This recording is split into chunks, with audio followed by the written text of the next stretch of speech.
County in north central Maryland, Howard County in central Maryland, southwestern Baltimore City in northern Maryland, Harford County in northern Maryland, central Montgomery County in central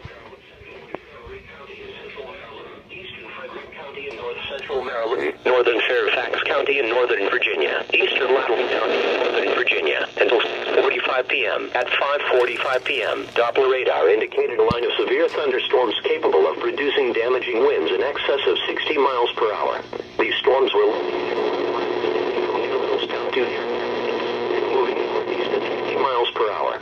Locations impacted include Baltimore, Rockville, Westminster, Aberdeen, Bel Air, Union Square, Guilford, Howard Park, Olney, Baltimore Inner Harbor, Damascus, Locust Point, Camden Yards, Germantown, Gwynst Falls,